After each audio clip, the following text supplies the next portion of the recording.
Ryan Murphy lanzó hace apenas unas semanas una serie sobre uno de los asesinos más escalofriantes de la historia reciente de la humanidad.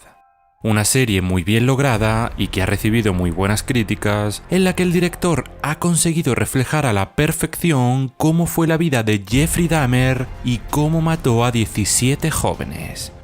Todo esto, claro está, gracias a todo un equipo tras las cámaras y al magnífico trabajo de los actores que asumieron el reto de meterse en la piel de los protagonistas de esta historia. Evan Peters, Niecy Nash, Molly Ringwald, Richard Jenkins, Penelope Ann Miller, Sean Brown, entre muchos otros. Después de la brillante serie de ficción que Ryan Murphy lanzó a Netflix, es hora de conocer la historia real. La historia con imágenes reales, con audios de los protagonistas y con las verdaderas caras de las 17 víctimas de esta tragedia. 17 personas con nombres y apellidos que un día tuvieron la mala suerte de cruzarse en su camino con Jeffrey Dahmer. En este vídeo te resumo Conversaciones con asesinos, las cintas de Jeffrey Dahmer. Esta es Wendy Patricus, abogada defensora de Jeffrey Dahmer, que un día recibió la llamada de su jefe Jerry Boyle ofreciéndole formar parte junto a él de un caso que podría ser muy grande. Wendy cuenta en el documental cómo decidió aceptar el caso sintiéndose como Clarice en El silencio de los inocentes. La joven, de 25 años en aquellos momentos, conoció en persona a Jeffrey contando que sus primeras impresiones es que no parecía que aquel chico hubiese matado a tantas personas. Wendy tuvo que dejar de lado sus prejuicios e intentar sacar la mayor información posible a Dahmer para así conseguir poner nombre y cara a todas sus víctimas. Wendy cuenta que no fue un trabajo nada fácil, y más cuando Jeffrey entraba a contarle cada mínimo detalle de sus atroces crímenes. Y es que Dahmer, según reflejan las grabaciones de los interrogatorios, recordaba cada uno de los asesinatos con absolutamente todo lujo de detalles. Varios reporteros de aquella época cuentan en el documental cómo fue aquella noche de julio de 1991. Según Jeff Fleming, periodista de la NBC, acudió al lugar sin tener aún muy claro cuáles eran los hechos. A medida que pasaban las horas en aquella noche calurosa de verano, los agentes iban sacando cajas y cajas con restos humanos de las víctimas de Dahmer. Un hecho que Jeff contó en primera persona para las noticias del canal y que, según cuenta el periodista, se quedó asombrado al ver que los presentadores no le preguntaban absolutamente nada de los hechos porque, según le contaron estos tiempo después, se quedaron atónitos con la información. Wendy narra cómo los interrogatorios fueron llevados por varios agentes encargados que trataron de hacer sentir cómodo a Dahmer para que éste confesase todos sus crímenes.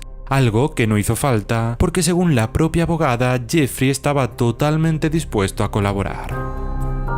Según Jerry Boyle, Dahmer le insistía en que quería saber por qué hacía lo que hacía, asegurándole el abogado que le pondría a su disposición un especialista para que tratase de identificar de dónde venían estos impulsos.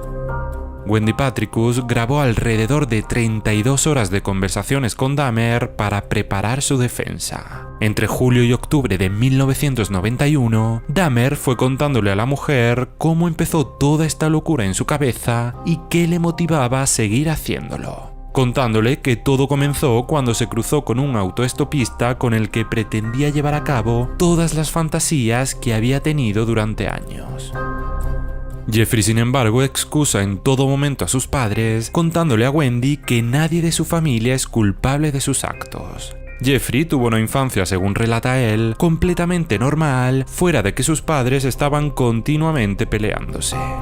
El niño creció en una familia aparentemente normal y no fue hasta que nació su hermano pequeño 6 años después cuando Jeffrey experimentó por primera vez el sentirse un poco más apartado.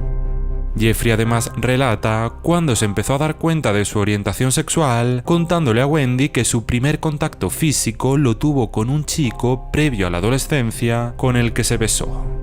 El asesino relata cómo empezó su enfermiza obsesión por descuartizar cadáveres de animales muertos y cómo esto le hacía sentir, contando que en 1978, cuando su padre se fue de casa y su madre lo abandonó, se quedó completamente solo y el aburrimiento le llevó a tratar de dar un paso más en sus fantasías. Una de estas comenzó con Steve Hicks, que acabaría convirtiéndose en su primera víctima. Sin embargo, Jeffrey cuenta que para nada era su intención en primer lugar asesinarlo, sino tan solo llevarlo a casa para conseguir intimar con él. Según las cintas, Jeffrey le cuenta a Wendy que al ver que el chico no quería nada más con él y ver que éste iba a abandonarlo, fue cuando tuvo el impulso de pararlo con una pesa que tenía cerca. Wendy cuenta en el documental cómo insistió en que Dahmer le contase qué sintió en aquellos momentos al ver que había matado a una persona. Dahmer le dice textualmente a Wendy que ver el cadáver de Steven en la parte de abajo de su casa le producía una mezcla entre morbo y mucho miedo, afirmándole que nunca llegó a saber por qué sentía excitación al tocarse cerca del cuerpo del chico, que era algo que hacía sin poder evitarlo. El fiscal del distrito, Michael McCain, cuenta en el documental cómo tras descuartizar el cadáver de Steve, Jeffrey trató de tirarlo metido en bolsas de basura, topándose con la policía que le creyó cuando Dahmer les dijo que tan solo era basura. Según Wendy, Dahmer aquí aprendió que tenía un don para persuadir a la gente y que gracias a esto podría salir impune de cualquier tipo de situación parecida. Durante ese primer asesinato, su padre Lionel y su segunda esposa Joyce fueron a visitarlo enterándose de que el chico había estado solo durante unos meses. Época en la que Dahmer se fue al ejército, del que finalmente acabó expulsado por sus excesos con la bebida. A su regreso, Jeffrey esparció los restos de Steve Hicks por su patio contándole a Wendy que fue una forma de mantenerlo cerca de él de algún modo. Wendy cuenta cómo se sintió al respecto de estar durante tantas y tantas horas cerca del asesino, contándonos que cree que se abrió tanto porque a Jeffrey no le faltó durante todas sus sesiones un cigarrillo y una taza de café, llegando a sentirse en algunas ocasiones Wendy como si fuese su hermana o su terapeuta. Fue al ver lo solo que estaba cuando Lionel le recomendó a Jeffrey que se fuese a vivir con su abuela. Una mujer que, según cuenta el propio Dahmer, era buena persona y muy religiosa, y que nunca llegó a saber si ésta sabía de su homosexualidad, porque según dice, si lo hubiese sabido, seguramente se hubiera opuesto. Catherine Jemina Hicks vivía en West Alice, un barrio de Millwake, lugar donde había mucho ocio nocturno y donde Jeffrey Dahmer volvió a sentir sus ganas de tener a alguien cerca de él para siempre. Según le contó a Wendy, en esta etapa Jeffrey estaba muy rebelado contra su condición sexual, llegando a verbalizar que no le gustaba ser gay. En medio de esta negativa sobre su persona, Jeffrey sintió una especie de atracción por un maniquí que vio en una tienda de un centro comercial y decidió quedarse dentro de esta hasta el cierre para poder llevárselo a casa. Según le cuenta Wendy, a pesar de que tuvo relaciones con el objeto, nunca llegó a experimentar lo que verdaderamente quería. Todo esto no hizo más que aumentar sus deseos por poseer a alguien, contándole en las cintas que una oferta que recibió en la biblioteca por parte de un hombre para hacer algo con él en los baños sería el detonante para cometer su segundo crimen. Antes de esto, Jeffrey comenzó a sentir la necesidad de drogar a los chicos a los que conocía en los locales gays, porque así tenía más libertad a la hora de hacer con ellos lo que quisiese.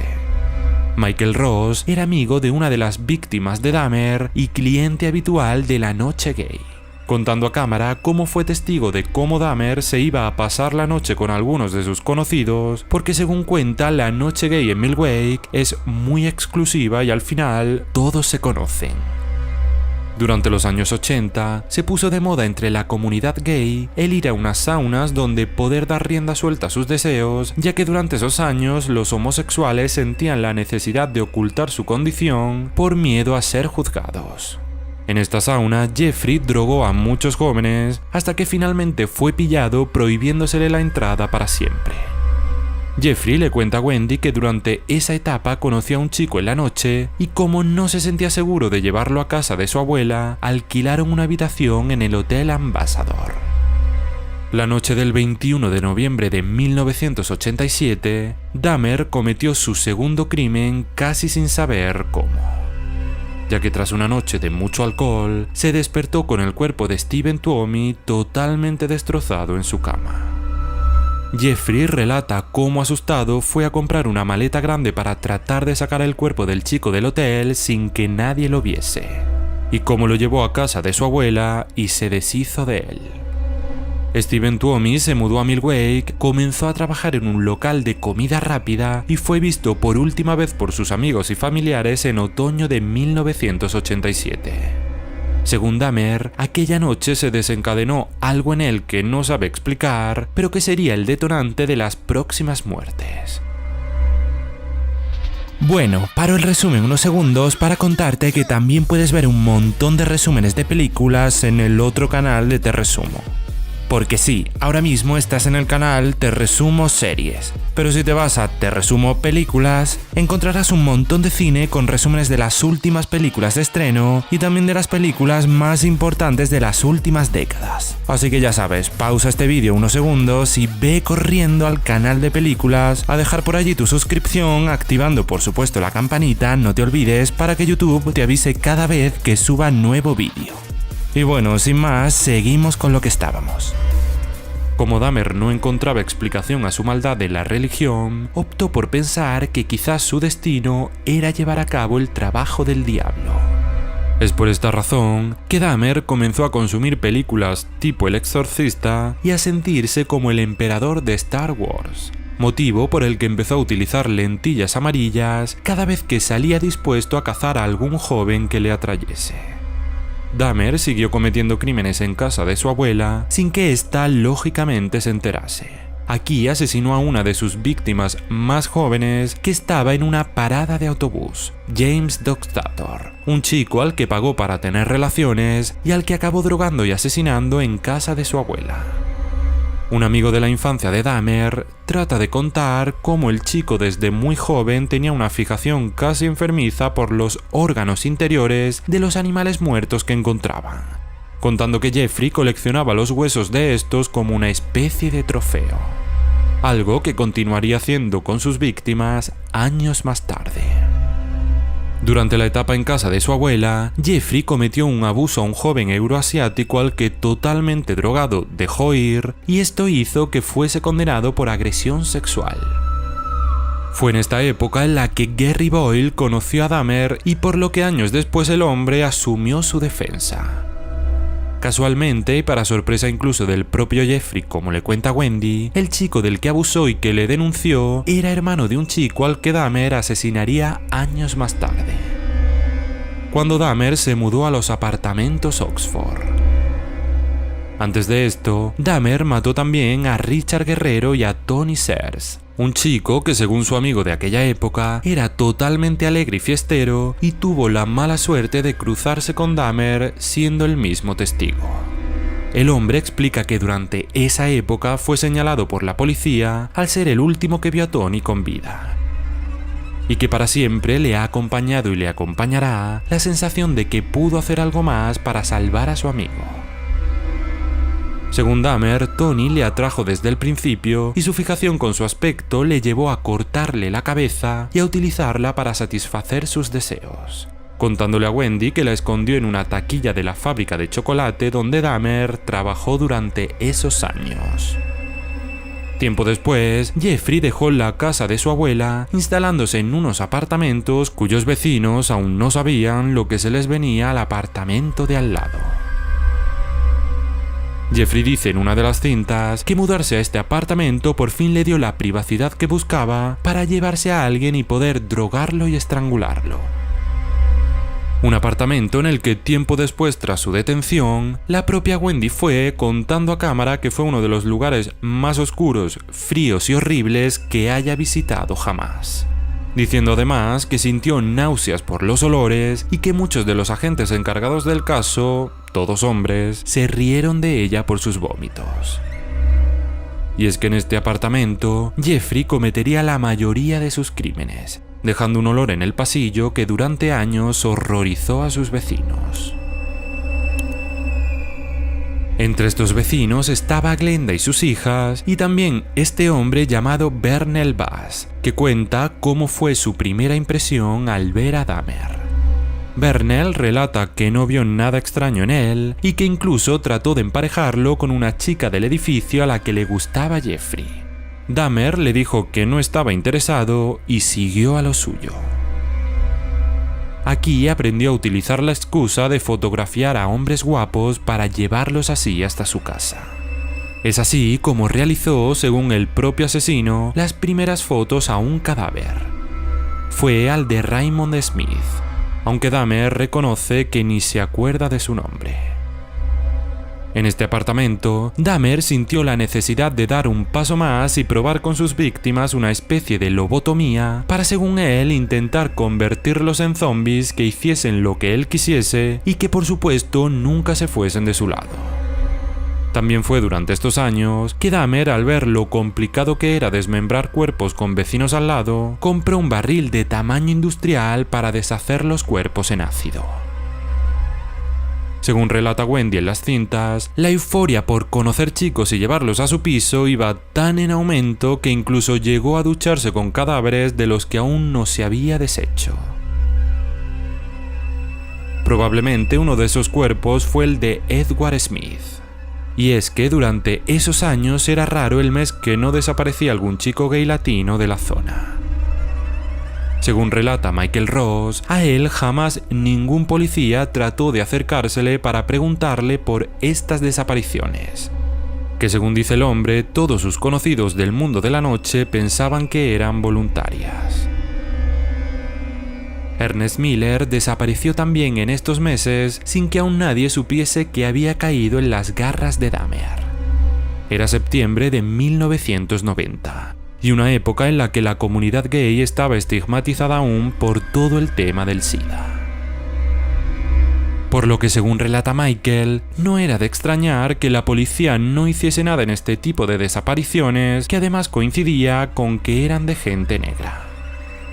Todo esto señaló a Dahmer tras su detención como una persona racista. Sin embargo, él mismo se defendió, diciendo que tan solo los elegía porque se sentía atraído por sus cuerpos. De lo que Jeffrey nunca fue consciente es que probablemente pudo llevar a cabo estos crímenes porque los cometió contra una comunidad totalmente invisibilizada en aquella época y bastante indefensa ante las autoridades. Tras los asesinatos de David Thomas, Curtis Straughter y Errol Lindsay, Dahmer conoció a un chico sordomudo llamado Anthony Hughes, con el que parece tuvo algo de conexión. En propias palabras de Jeffrey, como odiaba la idea de que lo abandonase, probó en él la técnica de abrirle la cabeza con un taladro para tratar de inyectarle ácido y dejarlo en estado zombie. Y es que a Dahmer ya no le motivaba la idea de matar y guardar partes del cuerpo de sus víctimas, sino que su finalidad era tener a alguien con vida que no se fuese nunca. Unas declaraciones que impactaron a Wendy al descubrir lo que le hizo a Anthony en la cabeza. Hughes no sobrevivió y Dahmer guardó su cráneo durante todo ese tiempo.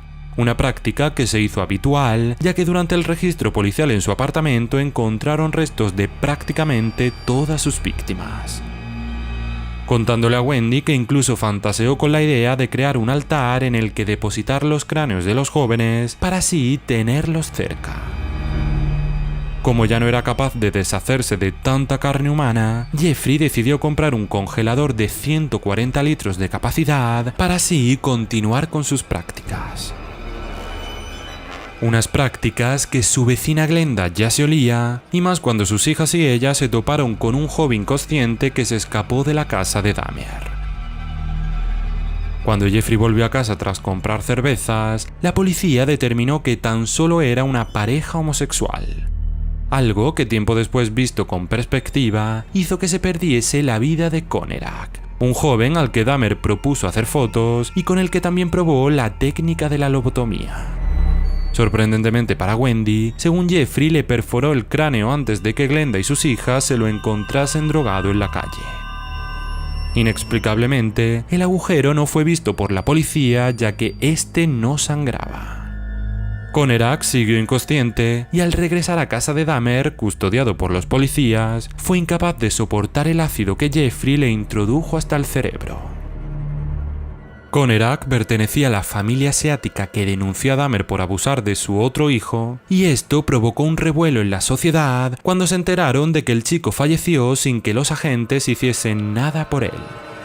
La sociedad se dividió entre los que apoyaban a los policías por su labor y aquellos que consideraban que la policía actuaba bajo una mirada homófoba y racista.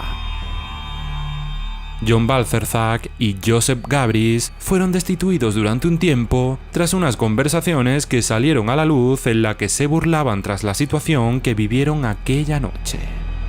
Según el vecino de Dahmer, cuando el chico fue despedido empezó a recluirse en su casa y a pesar de que tocó varias veces a su puerta para interesarse por él, nunca le abrió. Contando además que su mujer y él sintieron una noche un fortísimo olor por el que se enfrentaron a Dahmer, inventándose que su congelador se había estropeado y que la carne se había podrido. Fue en esta época en la que la perturbación de Jeffrey dio un paso más al fantasear con comerse partes de sus víctimas. Algo que lo llevó incluso a beber sangre en una especie de ritual para tenerlos dentro de él para siempre. Matt Turner, Jeremiah Weinberger, Oliver Lacey y Joseph Bradehoft fueron las últimas víctimas del carnicero de Millwake, consiguiendo Tracy Edwards salir con vida de aquel apartamento y conseguir, aún sin saberlo, destapar a uno de los asesinos en serie más heavies de la historia. Uno de los policías a los que Tracy pidió ayuda descubrió una cabeza en el frigorífico, teniendo tiempo después que abandonar su profesión debido al trauma del momento. Es así como comenzó la detención de Dahmer, que según cuentan sus abogados, nunca se opuso a que lo parasen porque, según sus propias palabras, había tantas pruebas en su casa que era imposible defenderse de eso. Dahmer preguntó en varias ocasiones que por qué no lo mataban, declarándose culpable ante la policía. Según Wendy, la cosa ahora era determinar si Dahmer estaba enfermo o no. Algo que dividió a los expertos, ya que muchos consideraban que sus actos eran reflejo de una enfermedad mental y otros alegaban que si Dahmer hubiese conseguido tener a sus víctimas siempre con él de alguna forma, no los hubiera llegado a matar. Algo que justificaría que diferenciaba perfectamente el bien del mal. Durante esta etapa, que se extendió varios meses, los médicos forenses tuvieron que hacer prácticamente un puzzle con los restos encontrados en el apartamento de Jeffrey para así determinar la identidad de cada una de las víctimas. Algo bastante complejo que nunca hubiese sido posible sin la confesión detallada de Dahmer. En el juicio, su abogado optó por hacer ver que su cliente vivía en una completa irrealidad, mientras que Wendy cuenta cómo sufrió ataques por ser una de las abogadas de Jeffrey. Varios expertos analizaron a Dahmer para determinar si su conducta respondía a una enfermedad mental o no, hasta que finalmente se dictó sentencia considerando a Jeffrey Dahmer como alguien mentalmente sano.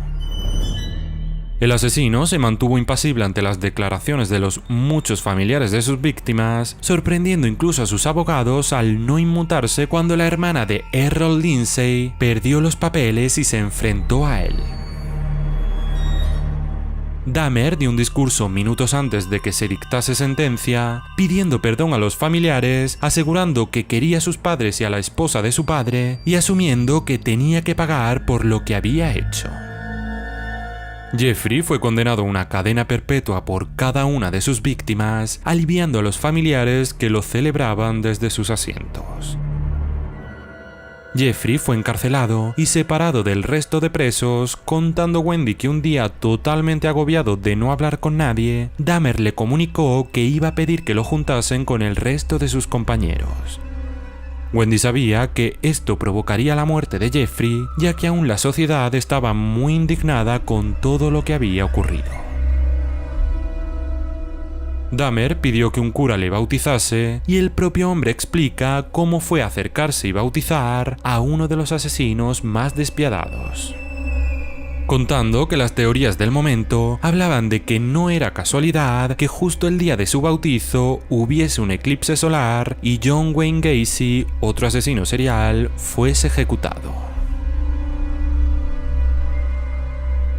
Como Wendy le advirtió en sus encuentros, Dahmer fue hallado muerto en una sala, confirmándose que murió casualmente de la misma forma en la que él mató a su primera víctima. Los padres de Dahmer fueron entrevistados tiempo después en televisión, contando Lionel cómo se enteró de la noticia de que su hijo había sido asesinado en prisión. Y Joyce dejando bien claro que no pensaba que la prisión hubiese orquestado todo para que algún otro preso matase a su hijo. Joe Silver, un empresario de la zona, compró todos los objetos de Dahmer que salieron a subasta y entregó los beneficios a cada una de las familias de las víctimas. Todos los inquilinos de los apartamentos Oxford aceptaron irse y el edificio fue derruido. Una manera, según explicaron los familiares de las víctimas, de enterrar de alguna forma el lugar donde los jóvenes vivieron aquel horror. Wendy cuenta al final del documental que le fue imposible no cogerle algo de cariño a alguien con el que pasó tanto tiempo, y que sabe que Dahmer nunca llegó a encontrar la respuesta a la pregunta que continuamente se hacía. Una pregunta que le aclarase por qué hizo lo que hizo. Ahora, con Jeffrey muerto, solo queda en el aire dos preguntas. ¿Por qué Dahmer era así? ¿Y qué hubiese sido de la vida de los 17 jóvenes si un día no se hubiesen cruzado con él?